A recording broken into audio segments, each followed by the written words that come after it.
Outro tema que é fundamental nesse intercâmbio é a concepção de liberdade. Hobbes originalmente diz: a liberdade dos antigos, tão louvada pelos autores, porque aí é outro problema. A teoria histórica do pensamento filosófico, com bases hegelianas, tende a entender o pensamento com certos conflitos. Aí dizem, não, Locke escreveu contra Hobbes. Não. O adversário intelectual de Locke no campo político era Sir Robert Filmer, que defendia a ideia de direito divino dos reis. O adversário intelectual de Hobbes são os chamados neorrepublicanos, como Milton, Harrington, que estão defendendo o quê? Um modelo romano de república. E diz Hobbes, o problema é que esses autores que louvam tanto a liberdade dos gregos e dos romanos não entendem que a liberdade dos antigos era uma liberdade ou seja, uma liberdade de participação. Eu sou livre para decidir o destino da coletividade na esfera pública. E Hobbes diz, a liberdade privada, a liberdade dos modernos é de outro tipo. É a liberdade de eu sou livre, é a liberdade negativa. Eu sou livre de coerção externa injustificável. Eu sou livre na medida em que o meu poder de ação não é limitado injustificadamente. Porque essa liberdade antiga, se a comunidade como um todo decide a medida, e eu sou parte dessa assembleia que votou, se a minha consciência perde nesse julgamento, eu sou obrigado a acatar essas coisas. E eu sou livre, sendo coagido às vezes de forma absurda. O democratismo prega isso. E Hobbes diz, não, você é livre quando você não precisa sujeitar a sua vontade em questões privadas à vontade da maioria. Essa noção, ela é mantida por Wilhelm von Humboldt na obra sobre os limites da ação do Estado, que é uma das principais fontes políticas usadas no livro Fundamentos da Liberdade, quando Hegel discutiu o que é o Estado de Direito, e usada muito também por Mises no liberalismo, na tradição clássica, e mais à frente por Benjamin Constant de Rebecca, que num discurso em 1819, na Academia Francesa, vai falar da liberdade dos antigos comparada à dos modernos. E ele, ao falar isso, ele percebe que existem também duas formas de democracia. Uma seria a democracia dos antigos e a outra seria a democracia dos modernos. A democracia dos antigos vai entender que, ao ser aplicada, ela vai transformar a sociedade na multidão amorfa, numa massa inerte a ser manipulada e instrumentalizada por um governante ou por um partido político. Já a segunda forma entende o povo como um conjunto de indivíduos, cada uma das quais, no próprio lugar e a seu modo, com a possibilidade de formar a própria opinião a respeito da coisa pública e a liberdade de exprimir a própria sensibilidade política e de fazê-la valer em maneira consoante com o bem comum. Esse modelo de democracia popular, que é o modelo definido por Rousseau, pelos jacobinos, pelos partidos de esquerda como um todo, ela é a democracia em que Na verdade, nós escolhemos via plebiscito o ditador do momento. Infelizmente, é o que está em vigor na América Latina, no Brasil. A cada 4 anos, nós escolhemos a criatura que vai tungar nosso dinheiro com impostos e fazer o que bem entender. O outro modelo é a ideia de que você vai escolher um representante que não está com cheque em branco. Existe uma carta de princípios constitucionais que vai limitar ele. E esse poder do Estado, ele tem que se limitar à segurança da sociedade, à segurança dos indivíduos que fazem parte da sociedade. E não deve interferir na esfera individual. Ele não pode impedir essa manifestação. E ele pode ser contestado.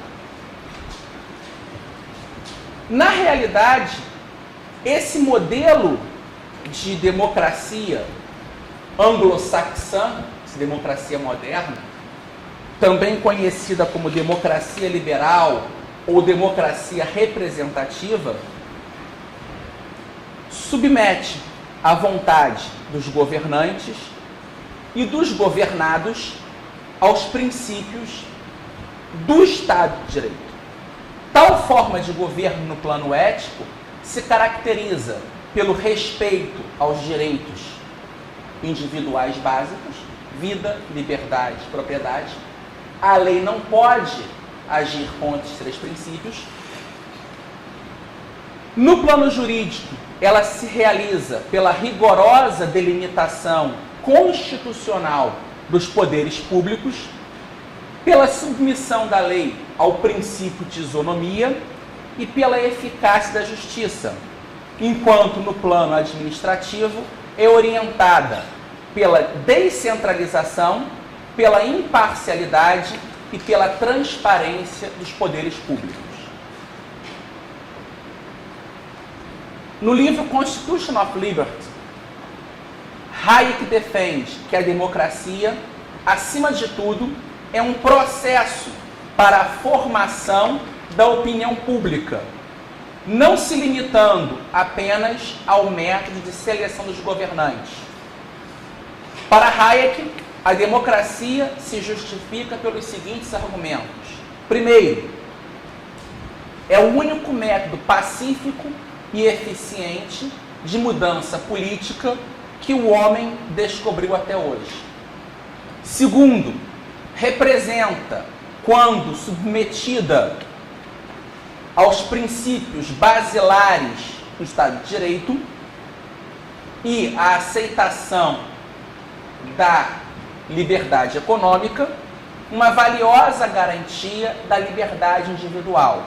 Terceiro, possibilita à população um maior entendimento sobre assuntos públicos, permitindo a fiscalização do governo pela sociedade. A democracia, dessa forma, deve ser entendida como um complexo processo em constante e contínuo aperfeiçoamento, que precisa da contribuição dos diversos indivíduos que compõem a sociedade. Aí eu lembro aqui do poeta George Gissing, que ele costuma dizer que a política é a preocupação dos semi-analfabetos. E a essa frase do Gissing, o Kirk costuma acrescentar: mas não é por isso que devemos deixar a política na mão dos semi-analfabetos. Essas questões políticas são importantes porque, infelizmente, nós vivemos num mundo imperfeito, formado por seres humanos imperfeitos, e essa cooperação social, ela precisa de regras mínimas de justa conduta. Quando Mises aprova o sistema democrático aqui na ação humana, ele está preocupado em garantir um sistema que possibilite uma melhor divisão social do trabalho. Diz Mises: a divisão social do trabalho, com sua contrapartida, a cooperação humana, constitui o fenômeno social básico. A experiência ensina o homem que a ação em cooperação é mais eficiente e mais produtiva do que a ação isolada de indivíduos autossuficientes. As condições naturais determinantes da vida e do esforço humano fazem com que a divisão do trabalho aumente o resultado material por unidade de trabalho despendido. Mais à frente, na página 64, diz Mises: a divisão do trabalho é o resultado da reação consciente do homem à multiplicidade de condições naturais. Ou seja, o grande papel do indivíduo na sociedade é o de ser um promotor da ação humana, de um controlador da atuação dos governantes e, acima de tudo, um agente no mercado, na cultura, na comunidade. Mises encerra a ação humana com as seguintes palavras: a liberdade do homem escolher e agir sofre restrições de 3 tipos. Em primeiro lugar, estão as leis físicas, a cujas inexoráveis determinações o homem tem que se submeter se quiser permanecer vivo. Não adianta eu achar que sou super-homem e pular pela janela. A gravidade vai dar um fim no meu delírio. É uma lei física. Eu não posso. Eu morro se eu não seguir essa lei física. Segundo, estão as características e aptidões congênitas de cada indivíduo e sua inter-relação com o meio ambiente. Tais circunstâncias, indubitavelmente, influenciam tanto a escolha dos fins e a dos meios, embora o nosso conhecimento de como isso se processa seja bastante imprevisível. Ou seja, não adianta, por determinismos biológicos, tentar entender a ação humana. Só que as questões biológicas influenciam nas escolhas, só que nós não sabemos como. Por isso, elas estão fora do âmbito da praxeologia. Finalmente, existe a regularidade das relações de causa e efeito entre os meios utilizados e os fins alcançados, ou seja, as leis praxeológicas, que são distintas das leis físicas e fisiológicas. A elucidação e o exame formal dessa terceira categoria de leis do universo é o objeto de estudo da praxeologia e do seu ramo mais bem desenvolvido até o momento, a economia. O conhecimento acumulado pela ciência econômica é um elemento essencial da civilização humana. É a base sobre a qual se assentam o industrialismo moderno, bem como todas as conquistas morais, intelectuais, tecnológicas e terapêuticas dos últimos séculos. Cabe aos homens decidirem se preferem usar adequadamente esse rico acervo de conhecimento que lhes foi legado ou se preferem deixá-lo de lado. Mas, se não conseguirem usá-lo da melhor maneira possível, ou se menosprezarem os seus ensinamentos e as suas advertências, não estarão invalidando a ciência econômica. Estarão aniquilando a sociedade e a raça humana. Obrigado a todos e fechamos aqui.